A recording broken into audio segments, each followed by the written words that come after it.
بسم الله الرحمن الرحيم. عن أبي هريرة رضي الله عنه قال قال رسول الله صلى الله عليه وسلم: صلاة الرجل في جماعة تزيد على صلاته في سوقه وبيته بضعا وعشرين درجة، وذلك أن أحدهم إذا توضأ فأحسن الوضوء ثم أتى المسجد لا يريد إلا الصلاة لا ينهزه إلا الصلاة لم يخطو خطوة إلا رفع له بها درجة وحط عنه بها خطيئة حتى يدخل المسجد، فإذا دخل المسجد كان في الصلاة ما كانت الصلاة هي تحبسه، والملائكة يصلون على أحدكم ما دام في مجلسه الذي صلى فيه يقولون: اللهم ارحمه، اللهم اغفر له، اللهم تب عليه، ما لم يؤذ فيه، ما لم يحدث فيه، متفق علیہ۔ حضرت ابو ہریرہ رضی اللہ تعالیٰ عنہ سے روایت ہے کہ رسول اللہ صلی اللہ علیہ وسلم نے فرمایا کہ آدمی کی جماعت کے ساتھ پڑھی ہوئی نماز اس نماز سے کچھ اوپر 20 درجے زیادہ فضیلت رکھتی ہے جو وہ اپنے بازار یا گھر میں پڑھتا ہے، اس لیے کہ جب کوئی شخص اچھے طریقے سے وضو کرتا ہے پھر نماز کے ارادے سے مسجد میں آتا ہے، اسے نماز ہی مسجد کی طرف لے جاتی ہے، تو ایسے شخص کے ہر قدم کے بدلے ایک درجہ بلند اور ایک گناہ معاف ہوتا ہے تاکہ وہ مسجد میں داخل ہو جاتا ہے۔ پھر جب وہ مسجد میں داخل ہو جاتا ہے تو جب تک نماز اس کو وہاں روکے رکھتی ہے وہ نماز میں ہی شمار ہوگا،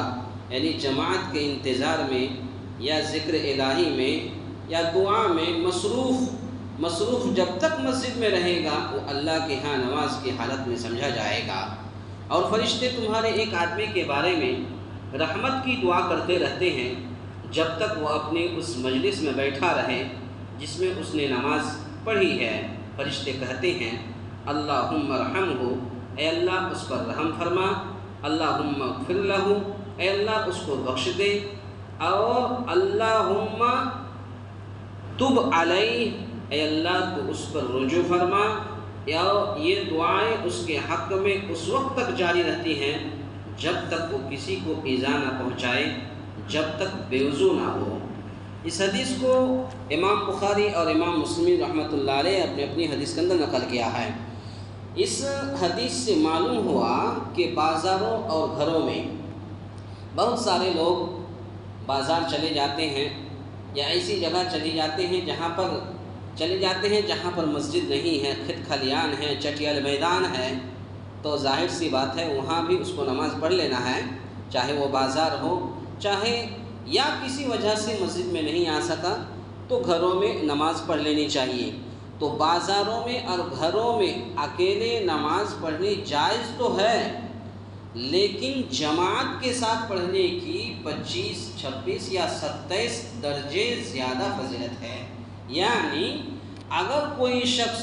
باوضو ہو کر کے اگر کوئی شخص مسجد کی طرف آتا ہے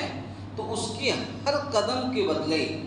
ایک قدم کے بدلے ایک پیر کے بدلے ایک درجہ لکھ دیا جاتا ہے، اور اس کا ایک بدلہ یعنی ایک قدم کے بدلے میں اللہ ایک گناہ کو مٹا دیتا ہے۔ کتنی بڑی فضیلت ہے! تو ہمیں اور آپ کو بھی چاہیے کہ گھر سے وضو کرتے ہی مسجد کی طرف رخ کرنی چاہیے۔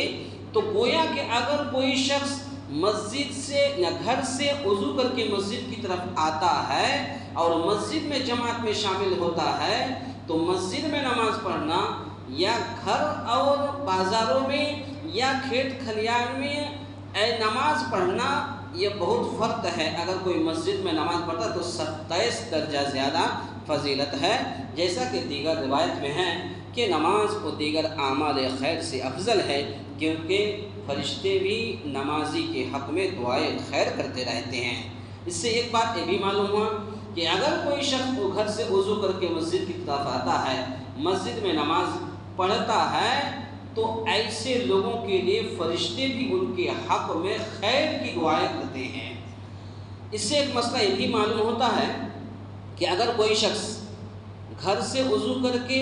مسجد کی طرف نماز پڑھنے کے لیے آتا ہے یا اس کو وقت نہیں معلوم، یا تو امام صاحب نے اعلان کر دیا کہ کل جو ہے آئندہ کل سے فلاں یا فلاں وقت سے جماعت کا ٹائم ہے، اس کو معلوم نہیں ہے، وہ ہو سکتا ہے اس سے پہلے ایک دن نہیں تھا مسجد میں، لیکن اگر وہ اسی ٹائم پہ آ رہا ہے، دیکھا کہ 2 رکعت 3 رکعت ہو گئی، چوتھی رکعت میں اس کو رکعت ملی، تو اس کو 4 رکعت کا ثواب پورا ثواب ملے گا، کیونکہ اس کی نیت یہ تھی کہ مجھے جماعت مل جائے گی، لیکن آ کے دیکھا کہ وہ 2 رکعت 3 رکعت ہو چکی ہے، تو ایسے شخص کو پورا ثواب دیا جائے گا، کوئی کمی نہیں کی جائے گی۔ اللہ تعالیٰ سے دعا ہے یا الہ العالمین ہم تمام مسلمانوں کو کہنے سننے سے زیادہ نیک عمل کرنے کی توفیق عطا فرمائے، آمین۔ اقول قولی ھذا استغفر اللہ لی ولکم ولسائر المسلمین واستغفروہ انہ هو الغفور